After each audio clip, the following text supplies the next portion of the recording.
Greetings from the QI Housing Internship Program. My name is Spencer Kesey. I'm our director of the internship program, and thank you for reading all the emails I send you, and for many of you who I've chatted with on our Purple chat box services over the past few months.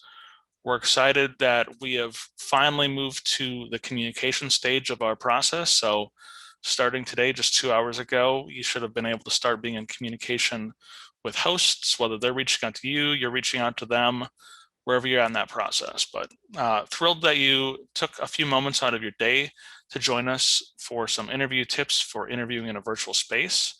I have some friends from the Placement Exchange joining us today. They'll be giving you a few tips, as they certainly know all about that interview process, whether that's virtual or in person. So I'm going to pass it over to Kirsten and Brenda. Take it away.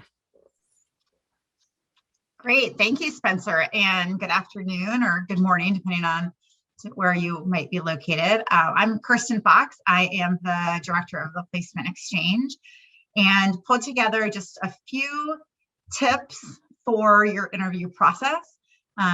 But before we get into those, I'm going to let Brenda introduce herself and just talk a little bit more about what the Placement Exchange is and her role within it and within kind of the candidate hiring experience. Thank you. Hello, everyone. As Kirsten said, I am Brenda Ice, and I currently serve as the Assistant Dean and Director of Campus Life at Scripps College in Southern California. I have 20 plus years experience in higher education, the last 16 in student affairs, and I've worked in a number of different functional areas and feel like I have a pretty good handle on, just about every functional area that you might be interested in. So even if we don't touch upon all of them today, please know that you can utilize me as a resource as you go through the interview process, the actual acquisition of a summer experience, or even beyond that I want to kind of provide that kind of mentorship. It's part of the reason why I got involved in TPE. I made a commitment to my mentor that my job would be to advance the profession in any way I can. And some of that comes with supporting individuals interested in wanting to be a part of the student development experience in higher education. So thank you for that interest. My purposes today is serving as the TPE Planning Committee Chair. We are a group of volunteers who are committed to helping candidates find jobs and help employers find candidates. And then the in-between group of just making sure that we can provide resources so that you can be your best professional self in the areas of which you pursue. I personally served as an interviewer in 2018, looking for interns to be a part of our program here at Scripps. And so have that kind of other side of the table experience that I'm happy to share and kind of talk through. Ultimately, I know that you're still working on focusing in the here and now, but know that TPE, even if you're not a candidate, can serve as a resource to you as you start to think about what it would mean to join the student affairs profession and ultimately make this your career decision and choice. I'll stop there and we'll begin, I guess, our formal/informal presentation. If you have questions, pop them up in the chat as we're going through. Otherwise, we can devote time at the end to address anything you might have for us. Great, thanks, Brenda. And I started to share my screen, but as Brenda mentioned, we really want this to be interactive. So we just have a few slides as really guiding points, but feel free to pop questions in the chat or even just unmute yourself and feel free to ask them. As just in addition to what Brenda mentioned, so I've been in this role for a few years, but I've been in the field of student affairs for 20, and my first professional role was in housing. And we had a housing intern. So I'm also very familiar with that process. I know it's a different process living through a global pandemic and being in school during a pandemic and interviewing. So know that we are also very aware of the differences and how that plays a role in the process as well. So that being said, just to kind of keep the job searcher and this this element, the internship search and perspective, as you are connecting with employers and making contacts, just remember there's no magic bullet. There is no one best way to interview in this process, right? There are definitely best practices that we'll talk a little bit about, but it's also very subjective. And everybody who you talk to is going to offer you a different piece of advice. So, my best piece of advice in terms of advice is sort of take what feels the most comfortable and natural to you, so you can also continue to present yourself in an authentic way, right? Also, for those, you're just going into an internship, not only, maybe this internship may turn into a job opportunity. I know I was talking with one, a TPE candidate this year whose internship site from last year has offered her a position, which is great. But even if that happens, it is not going to be the job that you retire from, right? This is just an interview for a point of time, right? And you're going to have lots of interviews in the future and lots of different opportunities to move into different roles. And then as you're looking at institutions, even for this summer, if something doesn't feel right, that's okay, right? Nobody else can tell you what is the right opportunity for you. Only you can make that decision. So with that, just a few, just kind of to highlight some trends in hiring. A year ago, a lot of our internships were still via Zoom. But as you're preparing for both the internship and the future, virtual interviews are probably going to continue to pick up in pace. I think a lot of institutions and employers are realizing they can actually save money by having some virtual interviews. And so this is also good practice for the future, right? And in a way, it gives you an advantage as well over peers that aren't going to have a virtual or Zoom interview until they're actually looking to go on the full-time job market.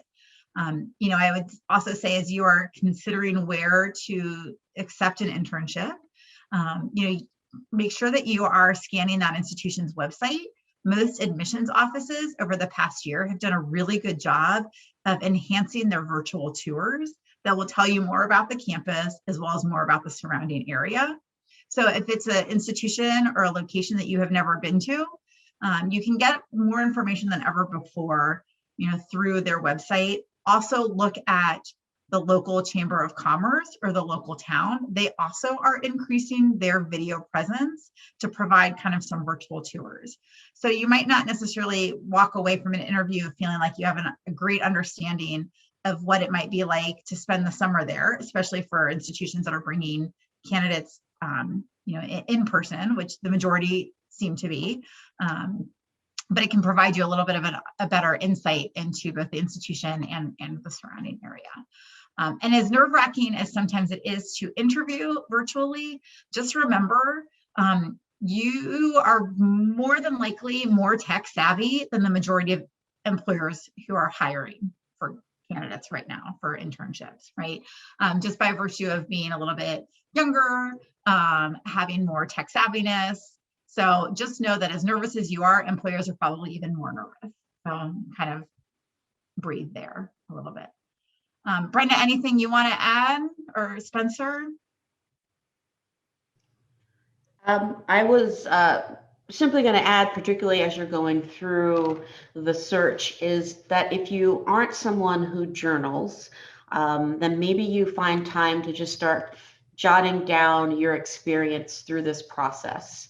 And not from a place of you need to share it right away with folks, but this is a point in time that is new for all of us. And if you remember how you go through this particular search and the way you navigated and processed, and you have that as a place to come back to when you start your next job search or 2 job searches from now, it becomes an experience you get to tell.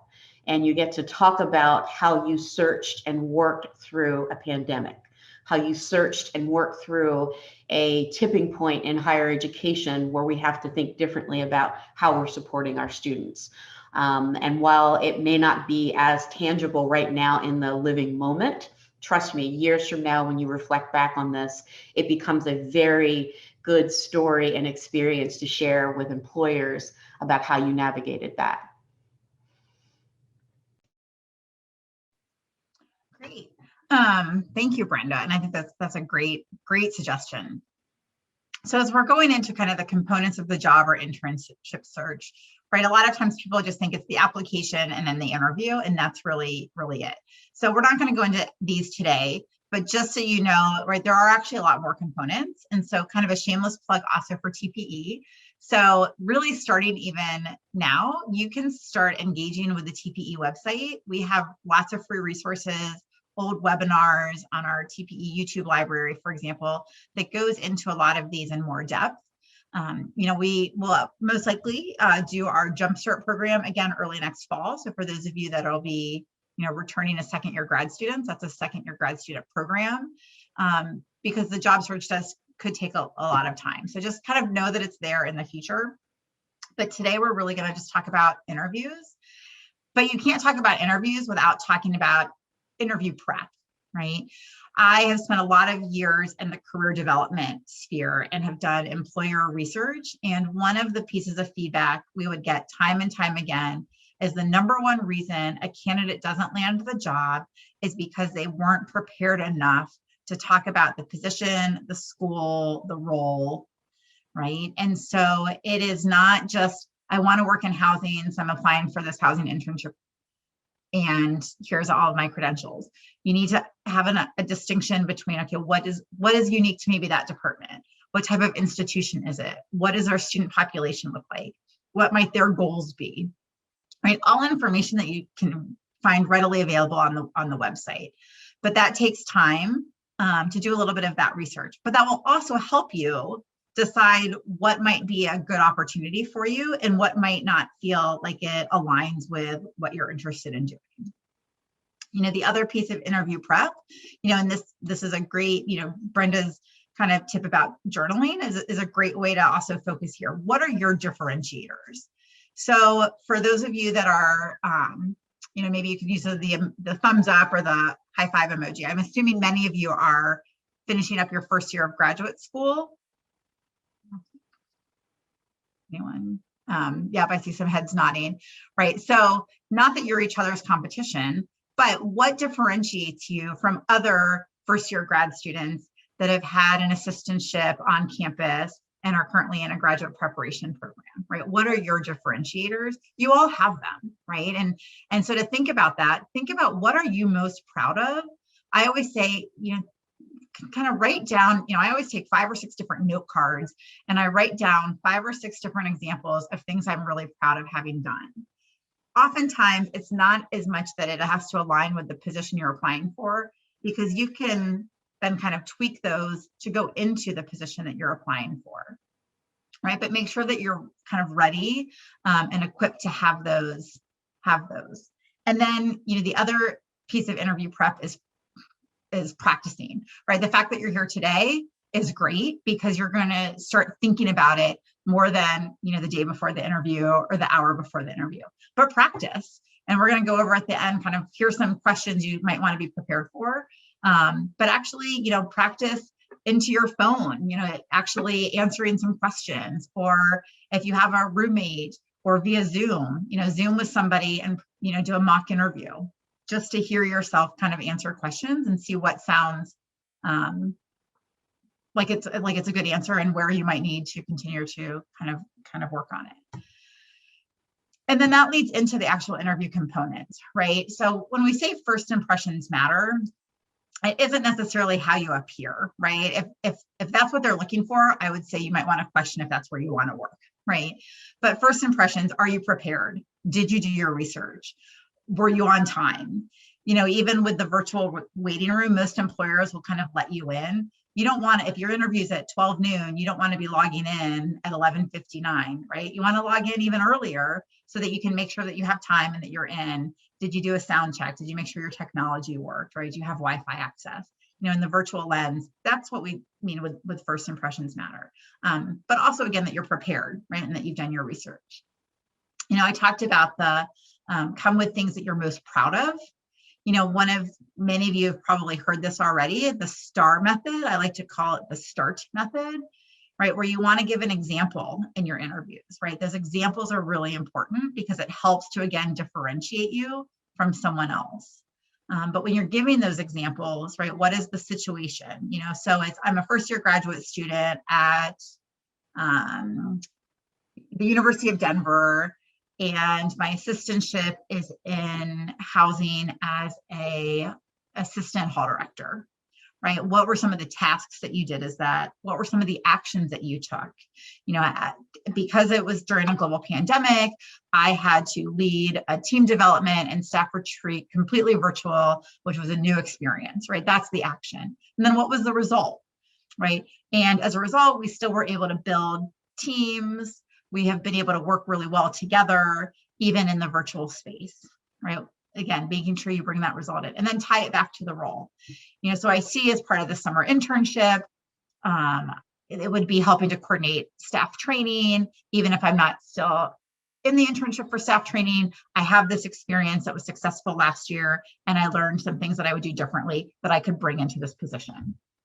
Right. So you want to make sure that you give that full example. Oftentimes people would just say, oh, yes, I have experience in housing. I was an RA in college, and I'm now an assistant hall director. But that doesn't necessarily tell the interviewer that you're really good at it, what you actually did, what results you had, right? So you want to make sure that you expand upon that. I always say there's a difference between being confident and conceited. It's really good to be confident, right? Because again, they want to hire somebody. They want to come in and help you learn, especially as an internship, right? It should be a reciprocal process, but they also only have you for a few short months. So they also want to make sure that you can kind of dive in and get started. So it's okay to be confident. You know, we already talked about kind of the examples. I always say don't come empty-handed. And with that, I really mean come with insightful questions. You know, again, you have the disposal of websites and the information really, you know, right at your fingertips. But what are some questions that you can't see just from looking at their website? And make sure that you have some thoughtful questions, because those also help to show your preparedness as a candidate and your interests, as well as just your ability to be successful in the role. So those are, you know, kind of as you're preparing for the interview, some things that you definitely want to bring. I want to kind of popcorn it back over to Brenda to, you know, talk about what she has seen, maybe that's worked well and what hasn't, and any other advice she has in the interview component role. Sure. I think a couple of things come to mind is long ago, the interview process was in person, or you start it with a phone and what have you. And so the virtual environment has certainly shifted the way in which we present ourselves. This is a very practical strategy and tip that I'm sharing, is that fully dress for the interview. And while you may laugh, you do not know at what point you may need to adjust your camera or be asked to do something that was unexpected in the interview. And if you are all business up top and then casual on the bottom, it could present for a very awkward conversation moving forward.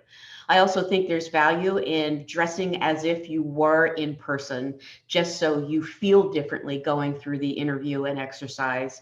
And so in the same vein of what you might wear to an in-person interview or during one of our TPE events, consider wearing that fully for the actual interview so that you're comfortable in that space and there are no camera malfunctions, if you will.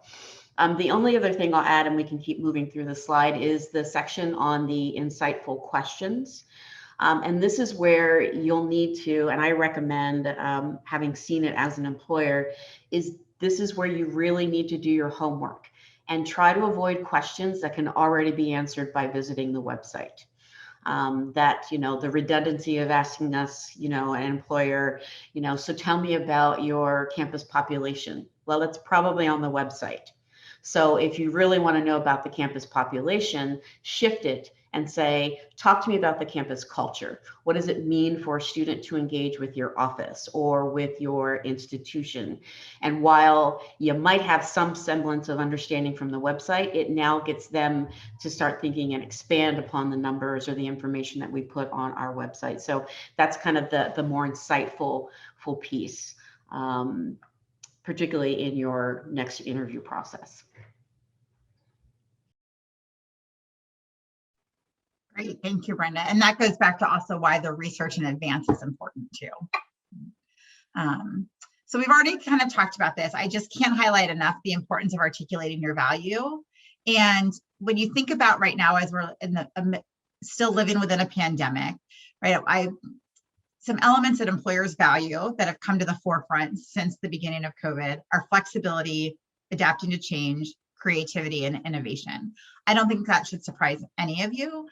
The good news is these tend to be characteristics that a lot of student affairs professionals and housing professionals already have, right? So you probably are feeling like, oh yeah, I've got that. Like I've been adapting to change for the past year.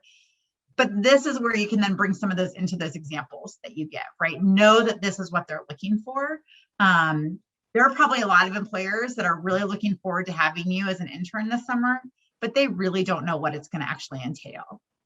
And so your ability to kind of go with the flow and showcase that in advance, that like, here is what they think the internship's going to be, and let's hope that it's as close to that as possible. But most likely, there are still elements that we don't know what's actually going to happen based on just, you know, the current state of vaccinations and other aspects. We've already talked about highlighting accomplishments, not tasks. Again, that's where don't tell us just what you've done, but what you've actually accomplished in your role as a, you know, in your assistantship roles, practicum, undergraduate roles, previous work experience. You know, and then again, because it is an internship, I think it's also okay to highlight not only what value you would bring, but what you want to gain, right? Because by virtue of being an internship, it is that reciprocal process where it is a learning experience, right? It is not a summer job. You all could go out and find a summer job, I have no doubt. I also have no doubt you can go out and find a summer internship through this process. But there's a difference between an internship and a job. And that learning experience is still important. You know, and the employers that are in this process should value that as well. So thinking about what you can contribute, but also this is where going in and knowing what do you hope to gain from it and being able to clearly state that in the process as well. And then, you know, last but not least, at least in this part, and then we really want to kind of turn it over to you for questions. And this is just a quick list that I threw together, and I'm sure Brenda has more that we could add to it. You know, these tend to be kind of questions to be prepared for, right? It's the tell me about yourself, tell me why you're interested in this position. You know, again, I would say make sure that when you talk about it, if it's a, you know, it's part of the housing internship program, mention you're interested in why residence life and housing. Talk about that specific internship and why you're interested, and talk about the institution, right? Maybe it's I've only been at large schools. I really would like to get some small school experience, and I think I could bring in a different perspective, but also learn a lot by virtue of being at a small school, right? Whatever it might be. You know, why specifically the role, and again, what you could add to it. How does this position fit within your career goals? I'll tell you, I'm not a fan of the where do you see yourself in 5 years question, because how do any of us know where we're going to be in 5 years? You may still get asked that question, but I always like to kind of reframe it as to how does this position at this point of time fit into your career goals at this point of time, right? It's always, you know, oftentimes they'll ask sort of the what are your strengths, what are your weaknesses? Again, I have my own opinion of some of the questions, but there's a good chance you could get asked a question such as that, right? Or tell me about a time you overcame adversity. You know, how do you create an inclusive environment? I think is something that's really important to our field for good reason. And so, you know, I would hope everyone has a good example for that, and you can talk about that. You know, tell me about a time you faced a difficult situation, a difficult challenge. And again, it's not only giving an example of that situation, but also talking about what did you learn from it, right? What came out of that situation as a result. I think you can also sometimes flip these questions as questions for the employer, right? I think you could ask an employer, for example, how do you create an inclusive environment? You know, how do you work through challenging situations as a staff? It also gives you some pretty good insight then into the department or the division that you might be taking, you know, the internship or a future job with. Brenda, I'm sure you've got other things to add. Sorry, I had to unmute. These are all great. And so certainly, as Kirsten pointed out, you could probably reach out, search online, and find a whole host of questions to kind of get you through. One that I tend to prepare folks or tell them to consider, and I certainly ask, is this is more of this introspection and being self-aware. What would students say about you? What would your supervisors say about you? And that becomes one of the questions that you can reverse and ask of an employer. You know, what is the student perception of your department? Maybe not target them specifically, but, you know, how do students engage with the work that you do or things of that nature? And I've been surprised that some folks are a little taken off guard to not really know how people perceive them in the way and they support. And so this might be one of those moments where you're really consciously thinking about or even asking some of your peers and or students and even supervisor how they might describe you to be able to use that as part of the interview process. Before we pause and ask questions, I think the only other thing I would add about your interview preparation is that an effective and good interviewer is going to frame your interview for you and tell you how much time you have for it. If you don't get that in the beginning, stop and ask before you go through the process. Because even if they asked 7 questions, you need to, in your head, be able to appropriately time all of these. And while you may have an excellent story to share about the time that you managed crisis, with 2 minutes left and 4 questions still to go, you probably want to shorten that experience and learn to be more succinct in that delivery. But part of that is going to come from knowing how much time you have with the interviewer to appropriately pace yourself. On average, I'd say probably spend no more than 1 to 2 minutes in each response. So I'll stop there and I think turn it over for questions.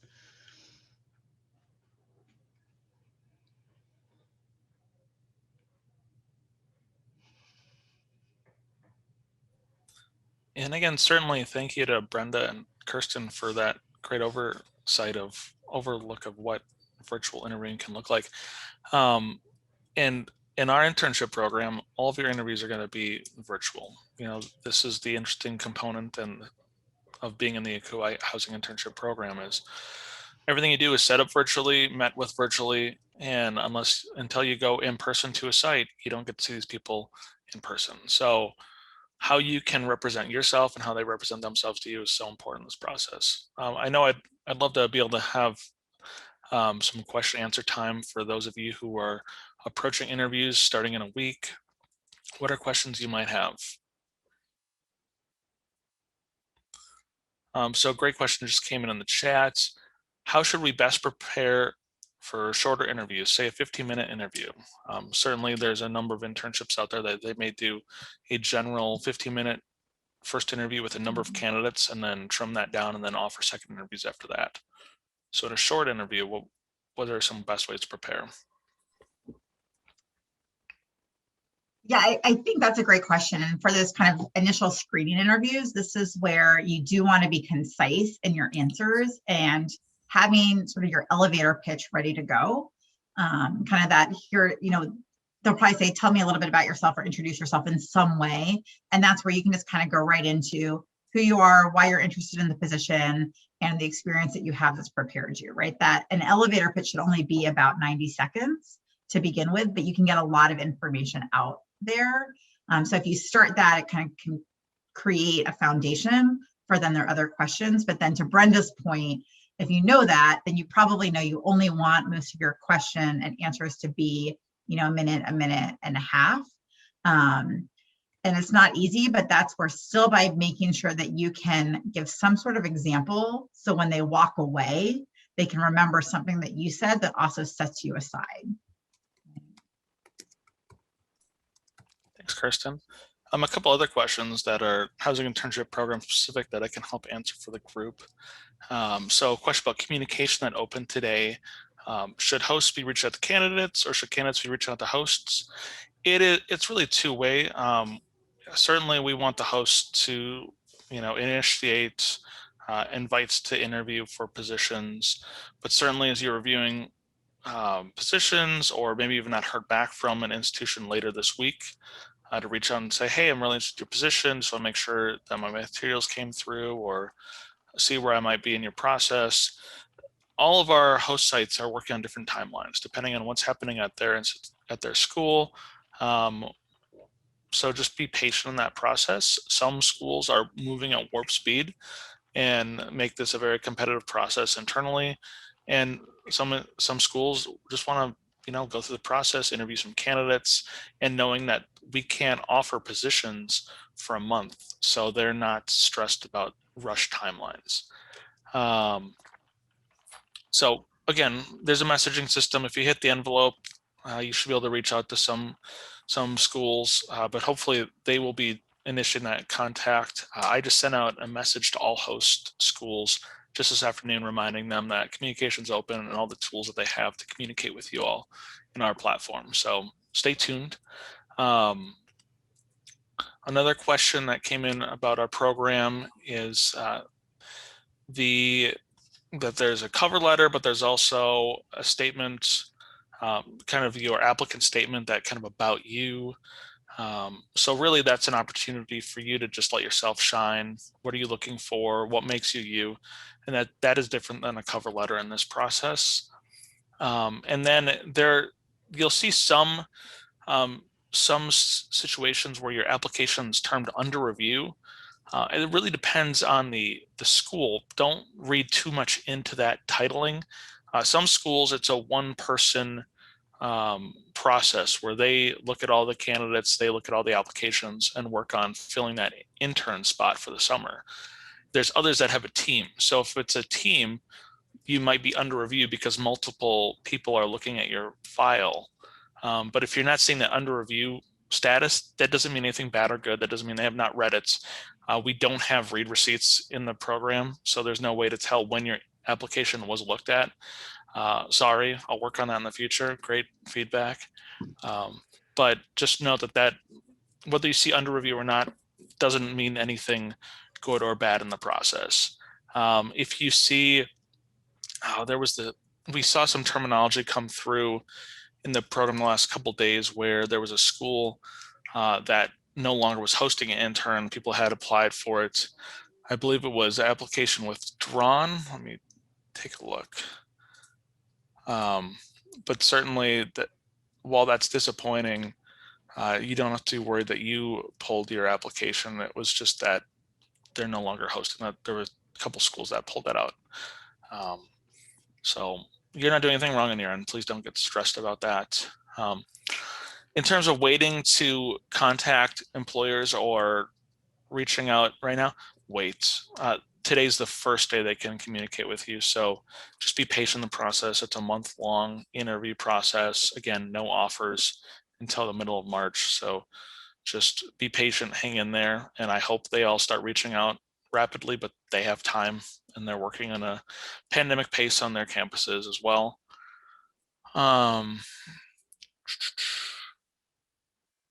So, wow, I'm so glad the chat's blowing up. This is great. Kirsten, Brenda, I'm going to tap into you now.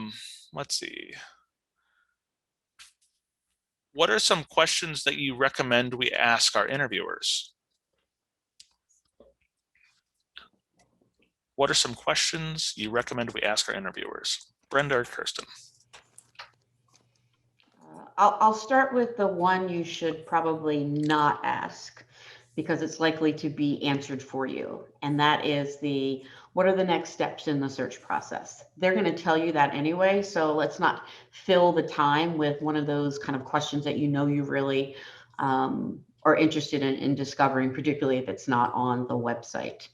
I alluded to the idea of pulling out a fact or figure that you found on their website and getting them to expand upon it. I think there's scalability that you also need to kind of think about in your questions.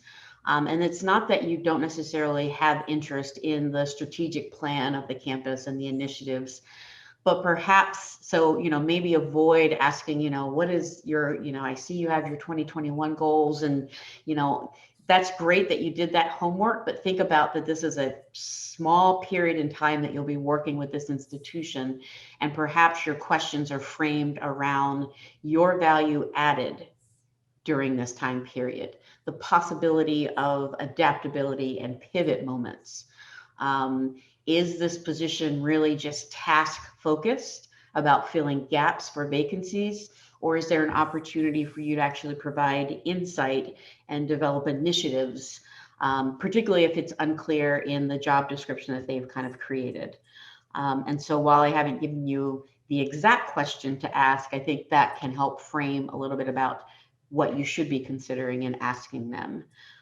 Typically, they're going to give you the last 2 to 3 minutes of an interview, so make those questions count. That tends to be what becomes the lasting impression of your interview, is the type of questions that you actually pose to the employer. Thanks, Brenda. Yeah.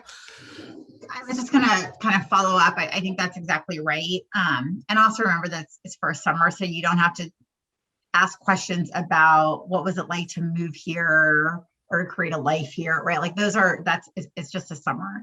I think you can, if you're having trouble coming up with a question, you can always ask if they've had an intern in the past, and to maybe provide a little bit more context as to what they accomplished. Because that might give you some insight into what your experience could be like. Similarly, right, it is a learning experience as well as an internship. So I think it's okay to ask some opportunity questions, and that might differ from each one of you, right? It could be, I know this position is working with X, as a graduate student and an intern who has interest also in these areas, might there be an opportunity to, have facilitated connections or facilitated introductions, or to sit in on some staff meetings at another unit, right? Whatever it might be. Maybe you can't ask in a job interview because it looks like you're already looking to the next step. But as an intern, it's okay, because you can be looking at your own professional development. Then I always think a really good question is just, is there anything I can help clarify or more information I can provide before we part today? Because it could give them an opportunity to go back and double check something if maybe they didn't, if maybe you didn't quite answer the question the way they were hoping, or maybe you thought they were asking one thing and you sort of answered something else. It just gives that element of being able to make sure that nothing's left, kind of off the table by the time the interview ends. Thanks. A couple other questions that have come in. Do the emails go to our portal or personal email? I believe it'll be connected to the email on file for the program. So whatever that login email that you use, login and password. And what you'll most likely get is you have a message on the internship portal, and it'll be told to go there. And you should see in the top right corner when you're logged in, there's an envelope icon. And that's where you'll see messages in the system. Another question from someone who they are on a quarter system, and that kind of affects their timeline.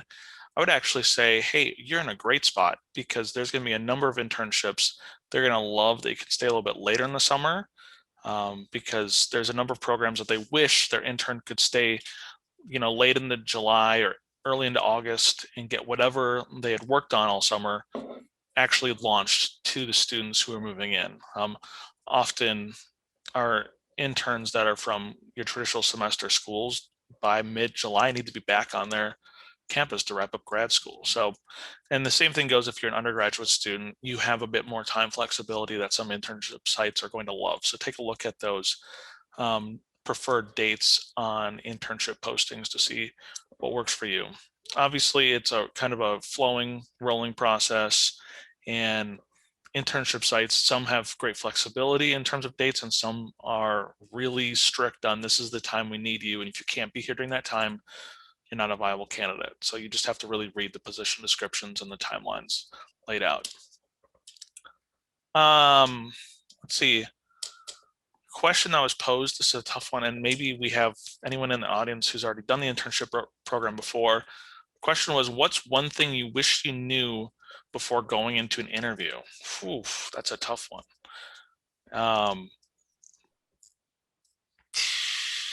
Yeah, I'm like, man, I mean, how many interviews have I had that I've been like, yeah, I wish I'd known them. I might be able to, I was just going to simply say is that they already have your interview.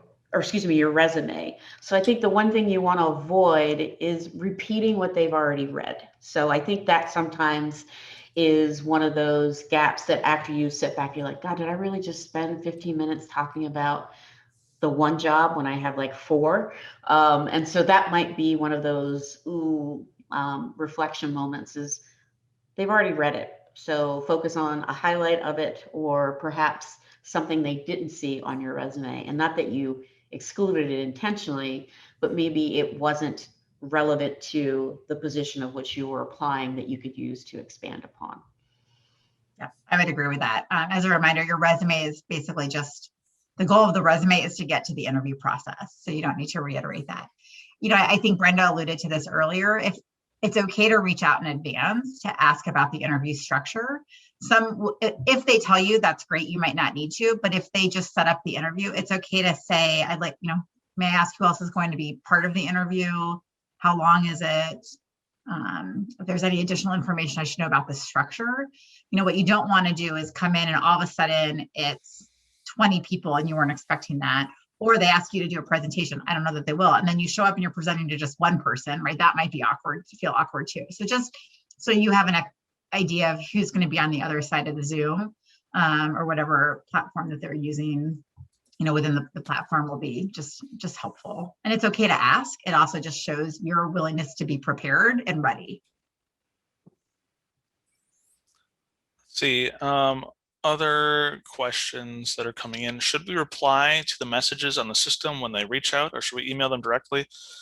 I would say for ease of everyone's access and to keep things straight, answer messages in the message system as they come in and just kind of keep it in that internal messaging platform.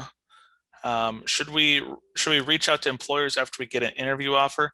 I think there's certainly a great communication piece you can offer there, where you receive the invite to interview, you pick your time, and then confirming, with a message, thanks so much for the offer, and I went in the system and I accepted an interview at 2 p.m. on blank day, and let them have that. So, show that great communication and also complete the process. Another question, does everyone get an interview? Unfortunately, no. There's, it really comes down to review processes in each internship site. So they'll review the candidates that come in, typically identify their top candidates, offer them interviews, and go from there. Is it rude to look up the interviewers and their experience in the field? I would love to hear Brenda's take on this, or Kirsten's. I don't think it's rude. I do think it's slightly off-putting when you ask to friend or like or join my network. So if my LinkedIn is public, then it's public information for you to search and look and get an understanding, but I'm less inclined to then accept you as a connection or friend on Facebook or a follower with Twitter or Instagram. So just be mindful of that. Correct. I agree. But you can also then use their, especially a LinkedIn profile. I wouldn't necessarily try to find them on other social media channels just because LinkedIn is a professional one. But if you look them up and realize that you have a shared experience or a shared institution or a shared contact, I don't know that I would mention it because I don't know that people, right? I think that's where you just might want to kind of decide what you share with them if you've looked them up. But I do think, Brent, let's say you're interviewing with, I'm interviewing with Brenda and I don't know Brenda, but I see she's connected to Spencer and I know Spencer. I might then follow up with Spencer afterwards or, and say, oh my gosh, I just interviewed with somebody that I think you knew. I really liked it. If you want to put a good word in for me, feel free to, right? There's no reason to not do that. But that's different in a sense than, like Brenda said, to connect with them. I also think you can always, even if you don't have this interview, you can use those types of networks if you see a position that you're interested in and make sure that you're trying to find out if you have somebody that could potentially facilitate an introduction. By all means, the worst they can say is no. But many people in this field are always happy to just answer informational interviews or facilitate connections. So whether you're in the interview process for that internship or not, I don't think there's a reason you can't ask, for a contact to facilitate that introduction. And I think that's Tom, I am not a cat, who might have asked that question. And if so, I appreciate your picture, just for the record. Let's see, other that is funny. That's funny. Other questions in the chat. I have a question related to answering questions. If I'm asked a question that I'm really struggling with, is it appropriate to ask to come back to that question at the end, or would that be viewed as unprofessional?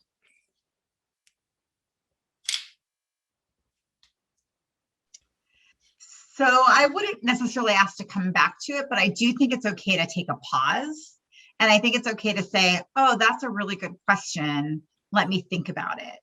And that can buy you a little bit of time to sort of gather your thoughts and think about how you want to answer it.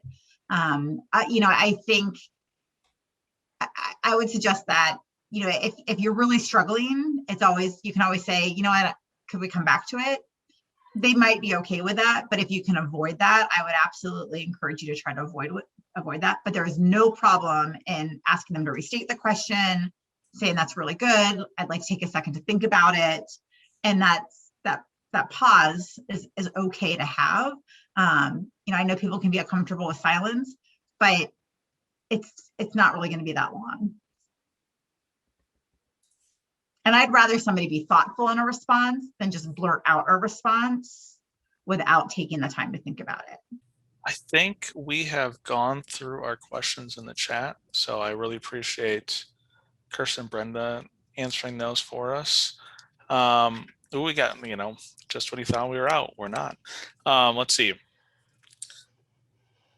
Two questions. We'll play popcorn and we'll see which one you want to answer first. How is success determined in this position a good question to ask? And also, how do you handle quirky outside the box questions? I can provide clarity on what that question means if you don't understand it. Yeah. Is it if you were a salad, what ingredient would you be? Brain doesn't work like that. I was just going to say the exact same thing when I once was asked what I would be in the salad bowl. So clearly more people ask that question than should. Always the dressing. Always the dressing. All the time, and I don't know how to answer it. I think it varies from institution. Some people do it to throw you off your game to see if you can quickly respond. Other folks know that it's cheeky when they ask. And so I think you just respond in the way that it lands on you and be like, hadn't really thought about myself as a vegetable, but I guess I would be, and move through it that way. I think hopefully the profession is moved beyond that, but I don't know that, in some instances, they're just trying to lighten the mood and conversation and kind of get you to, if they notice that you're a bit nervous, maybe that's their mechanism of trying to let you know it's okay. We can have moments of levity in what you might perceive to be a very serious encounter. Thank you. How is success determined in this position a good question to ask? It's a summer internship, so I think it is a good question. I think they may not necessarily know, so that could also throw them for a loop a little bit. I think there's a way to ask, what do you hope is accomplished at the end of the summer? Or is there a specific goal that you want to make sure is met? I think there's a way to maybe kind of define it within a 2 to 3 month period. But I think either way, kind of asking about that will also help give you insight into what their expectations are, which isn't bad. I think if it's just too broad, it can be difficult for the interviewers to give an answer that's worthwhile to them or to you, which then kind of goes back to something that Brenda said earlier, which I think is really important. You want to make sure in limited time that you're using that time to the best of your advantage to both present yourself, but get the questions you truly need answered. Well, good news, friends. If you're ever on the internship pages, there's the purple chat button in the bottom right-hand corner. You can always send me a message if something comes up between now and the end of the process. our process is rolling. There's no deadline to have interviews. There's no deadline to schedule. There's no deadline to submit an application. We just have timelines on when things can't be done. But certainly over time, continue applying for positions that are open, that interest you, and certainly ask questions as they come up. Thank you again to Kirsten and Brenda for joining us this afternoon. Certainly this was a much needed, wanted, and appreciated session. So thanks everyone, and best of luck in the process.